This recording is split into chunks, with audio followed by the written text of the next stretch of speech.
एक लेटर जिसमें लिखा था, mummy papa I can't do JEE so I am a loser, I am worst daughter, sorry mummy papa. यही last option है। ये लेटर पहुंचता है एक फैमिली में, जिस फैमिली की बुनियाद ही हिल जाती है इस लेटर को पढ़ने के बाद। ये फैमिली थी निहारिका की, और निहारिका इस साल होने वाली 28 में से एक है। आज हम बात करने जा रहे हैं कि कैसे बना कोटा एक। नमस्कार दोस्तों, मेरा नाम है भरत और आप देखना शुरू कर चुके हैं 1 नवंबर। सबसे पहले बात करेंगे हम इमरजेंसी ऑफ कोटा के बारे में। ये बात सन 1991 की है, जब वीके बंसल जी जेके सिंथेटिक्स नाम की एक कंपनी में असिस्टेंट इंजीनियर के पद पे कार्यरत थे और मस्कुलर एस्ट्रोफी नामक बीमारी के कारण उन्हें अपनी जॉब से वीआरएस लेना पड़ा।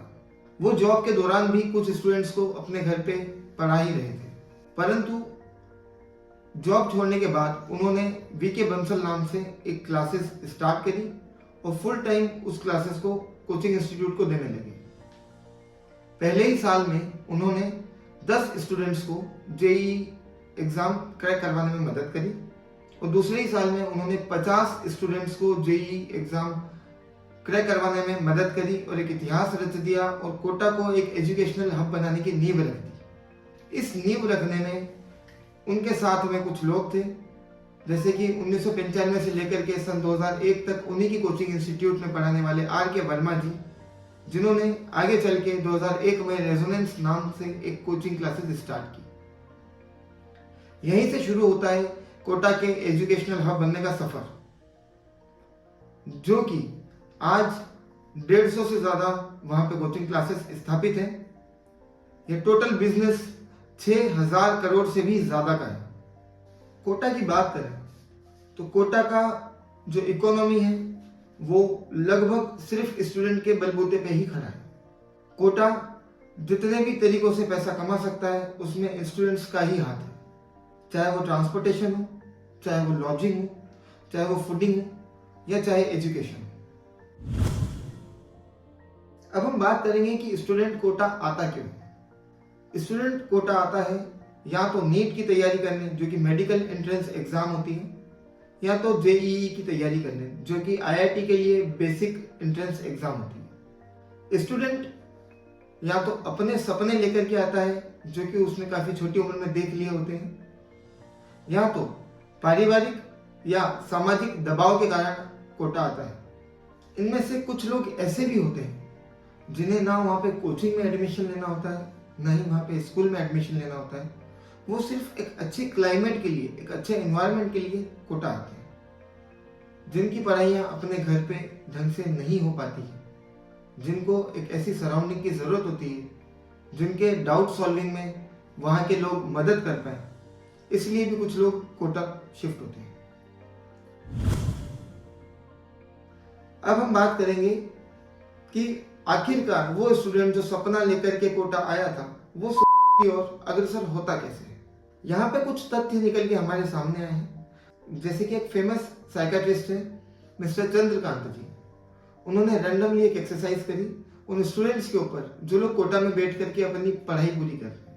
रैंडमली उन्होंने बहुत सारे लोगों से पूछा कि क्या आपके माता पिता से आपकी बात रोजमर्रा की जिंदगी में होती है, क्या वो आपको टाइम देते हैं, क्या वो आपकी बातें सुनते हैं, क्या वो आपकी समस्याएं सुनते हैं।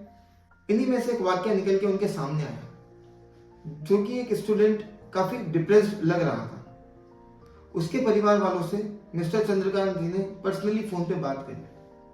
उन्होंने पूरा वाक्य उनको बताने की कोशिश करी, पूरी हकीकत उनको समझाने की कोशिश करी, परंतु निकल के ये सामने आया कि उस परिवार के लोगों ने ये कह के उस बात को खत्म कर दिया कि वो तो लड़का है ही उदास, वो जिससे मिलेगा उसे उदास कर देगा।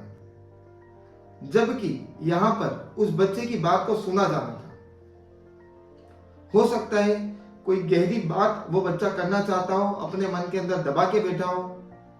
हर बच्चा अपनी सारी बातें उनके सामने निकाल कर दे नहीं पाता है, क्योंकि वो सामाजिक दबाव में होता है।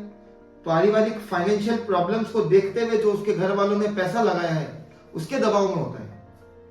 ये चीजें इतनी आसान नहीं है जितनी आप सोच पा रहे हैं, उनसे एक स्तर ऊपर ही है।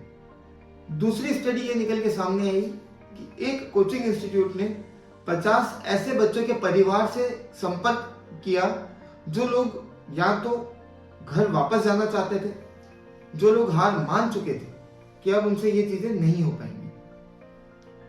50 परिवारों को संपर्क साधने के बाद जो रिजल्ट सामने आता है उसमें से 40 परिवारों ने तो ये कहकर के बात खत्म कर दी कि या तो हम आर्थिक रूप से कमजोर हैं, हम आ नहीं पाएंगे, या हमारे पास समय नहीं है, हम नहीं पहुंच पाएंगे उसकी बातें सुनने के लिए। जैसे तैसे करके उस बातों को टालने की कोशिश की 40 परिवारों ने। बचे हुए 10 परिवार वाले माता पिता उन बच्चों के पास पहुंचे जरूर, पर उन्होंने भी उस कोचिंग इंस्टीट्यूट से उनका एडमिशन विड्रॉ करवा के किसी और कोचिंग इंस्टीट्यूट में उनका एडमिशन करवा दिया। बातें तो उनकी वहां पे भी सुनी नहीं गई। तीसरा जो फैक्टर निकल के आता है वो होता है एनवायरनमेंट। जो क्लाइमेट बच्चा सोच करके कोटा की ओर निकलता है वो क्लाइमेट उसे मिलता ही नहीं। जहां पे वो खाना खाता है वहां पे भी जो उसके रूममेट्स होते हैं उनसे भी। उदाहरण के तौर पे मैं आपको ऐसा समझाऊं कि जहां पे वो खाना खाता है वहां पे भी लोग उसको इज्जत के नजरिए से देखते नहीं है, सिर्फ एक पैसा छापने की मशीन के हिसाब से उसको देखा जाता है।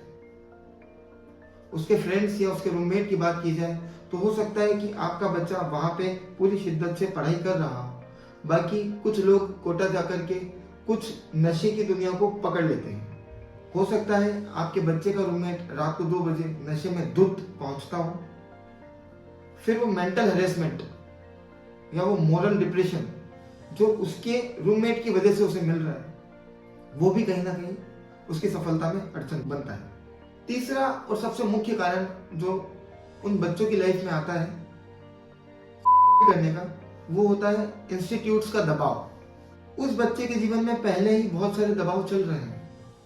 सामाजिक दबाव, पारिवारिक दबाव, एनवायरमेंटल दबाव, उसके रूममेट्स का दबाव। इतने सारे दबाव के बाद भी इंस्टीट्यूट्स उन बच्चों को ज्यादा तवज्जो देती है जिन बच्चों की फीस अभी भी ड्यू है। उन बच्चों पे से उनका ध्यान या तो हट चुका होता है या तो ना के बराबर होता है जिनका पेमेंट ऑलरेडी कंप्लीटेड है। और अगर इंस्टीट्यूट्स दबाव देती भी है तो उनका नजरिया कुछ ऐसा होता है कि ये बच्चा टॉप 5 में आए जिससे हमारी ब्रांडिंग और अच्छी हो, टॉप 10 में आए वो भी हमारे लिए कहीं ना कहीं फायदेमंद ही होगा। इन दोनों पहलुओं को देखते हुए या टॉपर बन जाए ये तो और ही अच्छी बात है, इससे तो बढ़िया कोई हमारी ब्रांडिंग हो ही नहीं सकती है। इन सारी बातों को देखते हुए इंस्टीट्यूट्स एक्सट्रीम प्रेशर उन नन्हे बच्चों पे डालते हैं जिनकी उम्र 16 से 20 साल होती है। ये उम्र इतनी मैच्योरिटी वाली नहीं होती कि एक बच्चा ये सारी बातें सह पाए, समझ पाए, इन सारी बातों से निकल पाए। उसके बाद वो ये सारी समस्याएं लेकर के जाएगा अपने माता पिता के पास। वो ऐसी आशा करता है कि अब मेरी सारी बातें माता पिता को मैं समझाऊं कि मैं यहाँ पे किस किस दौर से गुजर रहा हूँ। मैं अपने घर से इतना दूर आकर के खाने में सेक्रीफाइस कर रहा हूँ, रहने में सेक्रीफाइस कर रहा हूँ, अपनी नींद में सेक्रीफाइस कर रहा हूँ, उसके बाद भी मेरी बात सुनने के लिए यहाँ पे कोई नहीं।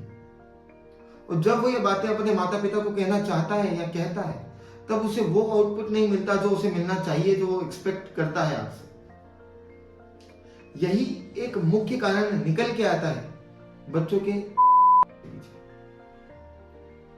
मैं जानता हूं कि ये बात बहुत कड़वी है परंतु सच है कि ये जो डिफरेंस है आपके कम्युनिकेशन का, ये जो डिस्टेंस बन जाता है बच्चे में और आप में, उसकी सोच में और आपकी सोच में, यही वो कारण है जब बच्चा अपने हाथ से छूट सकता है।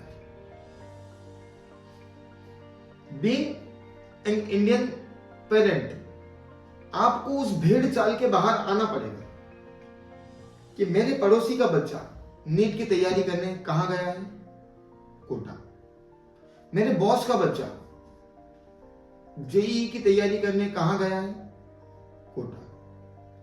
मेरे उस रईस रिश्तेदार का बेटा कॉम्पिटिटिव की तैयारी करने कहां गया है? वो गया है कोटा। तो मेरा बच्चा भी कोटा ही जाएगा ऐसा जरूरी नहीं।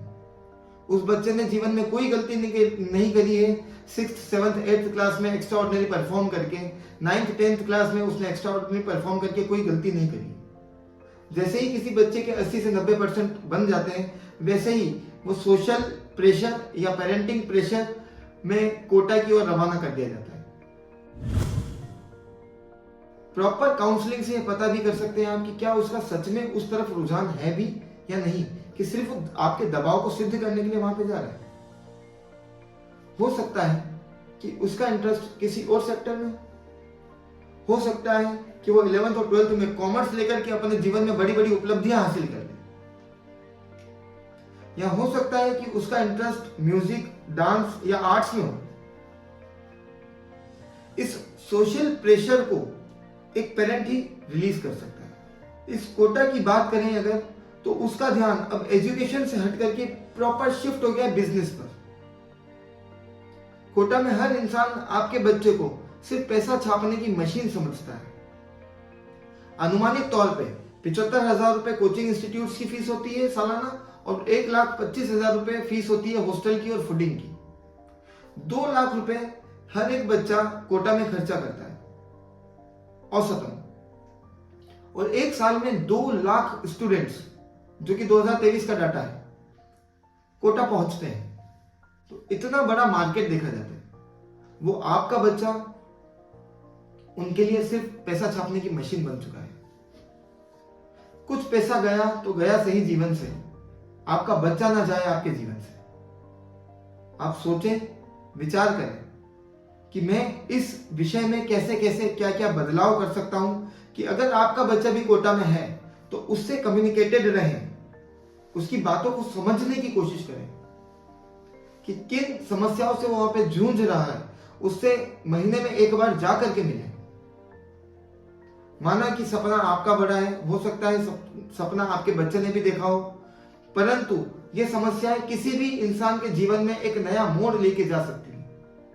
जैसा कि सिर्फ 2023 की बात करें तो एनसीबीआर की रिपोर्ट के मुताबिक 13,000 स्टूडेंट्स ने इंडिया में किया है।